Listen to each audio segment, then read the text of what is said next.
The fighting flared up yesterday in the Strait of Hormuz, so Iran shot drones at missiles at American ships, and the U.S. hit back by striking Iranian military targets. So meanwhile, you've got new numbers out of CENTCOM underscoring the pressure on Iran's economy, and it is significant. That blockade is working. They show the U.S. blockade keeping more than 70 tankers from entering or exiting Iranian ports, and those ships could hold more than $13 billion worth of oil. All this as we await Iran's response to the latest U.S. proposal. Secretary of State Marco Rubio says that could arrive any moment. Well, we should know something today. I mean, we're expecting a response from them. We'll see what the response entails. The hope is it's something that it can put us into a serious process of negotiation. Obviously, we've seen the reporting overnight that Iran has established or trying to establish some agency that's going to control traffic in the Straits. That would be very problematic. That would actually be unacceptable. But we're expecting a response from them today at some point. We have not received that yet, as you know, in the last hour, but perhaps that will come. Jennifer Griffin has the latest from Washington. Hi, Jennifer. Hi, Dana. Well, we've just learned that the U.S. has carried out more airstrikes this morning, this time targeting several empty, very large crude containers, ships that were trying to break the blockade and head to Iranian ports. Those airstrikes were carried out just a little while ago. Yesterday, 3 guided missile destroyers, U.S. destroyers, the USS Truxtun, USS Rafael Peralta, and USS Mason, were transiting the Strait of Hormuz south into the Gulf of Oman when they came under attack from Iranian missiles and drones.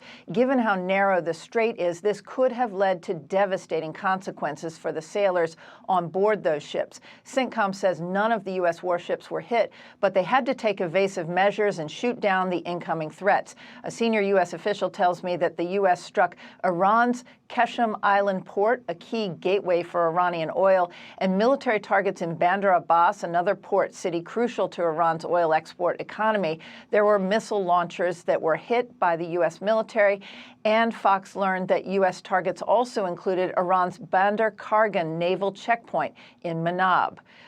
The strike on one of Iran's oil ports comes 2 days after Iran fired 15 ballistic and cruise missiles at UAE Fujairah port, eliciting anger from Gulf countries after Secretary Hegseth and General Dan Kane said in a Pentagon press briefing Tuesday that this did not rise to the level of breaking the ceasefire. No, the ceasefire is not over. We expected there would be some churn at the beginning, which happened. What I'll say is it's more low harassing fire right now, and it's still pretty low level kinetics at this point in time.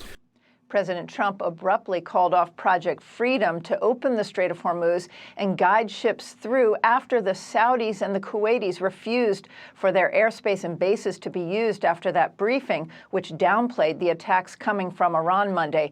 That decision was reversed yesterday ahead of the U.S. counterstrikes on Iranian targets.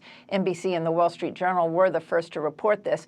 CENTCOM says it is currently blocking 70 tankers trying to enter or leave Iranian ports. These vessels, if allowed to leave, carry 166 million barrels of oil worth more than $13 billion.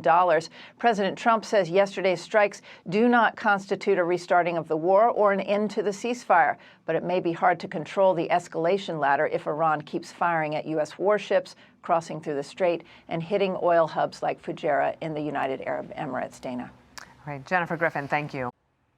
Be sure to like and subscribe for all the Fox News latest on YouTube and catch full shows streaming now on Fox One.